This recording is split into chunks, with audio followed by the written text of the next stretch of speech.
రాశులేవి? అందులో మొదటిది వృషభ రాశి. ఇప్పటి వరకు మీరు పడ్డ కష్టాలన్నీ తీరిపోయే సమయం వచ్చింది. రెండవది సింహరాశి. మీ మాటకు తిరుగుండదు, పట్టిందల్లా బంగారమే. మూడవది తులారాశి. లక్ష్మీదేవి కటాక్షం మీపై పరిపూర్ణంగా ఉంటుంది.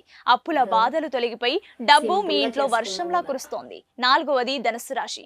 విదేశీ యోగం, ఆకస్మిక ధనలాభం మిమ్మల్ని వరించబోతున్నాయి. కొత్త వ్యాపారాలు మొదలు పెట్టడానికి ఇదే సరైన సమయం. చివరిగా ఐదవ రాశి కుంభరాశి. మీ ఇంట్లో శుభకార్యాలు జరుగుతాయి. మీరు ఏ పని మొదలు పెట్టినా విజయం మీదే. డబ్బుకు లోటు అనే మాటే ఉండదు. మరి మీ రాశి ఇందులో ఉందా? ఉంటే కామెంట్ చేయండి.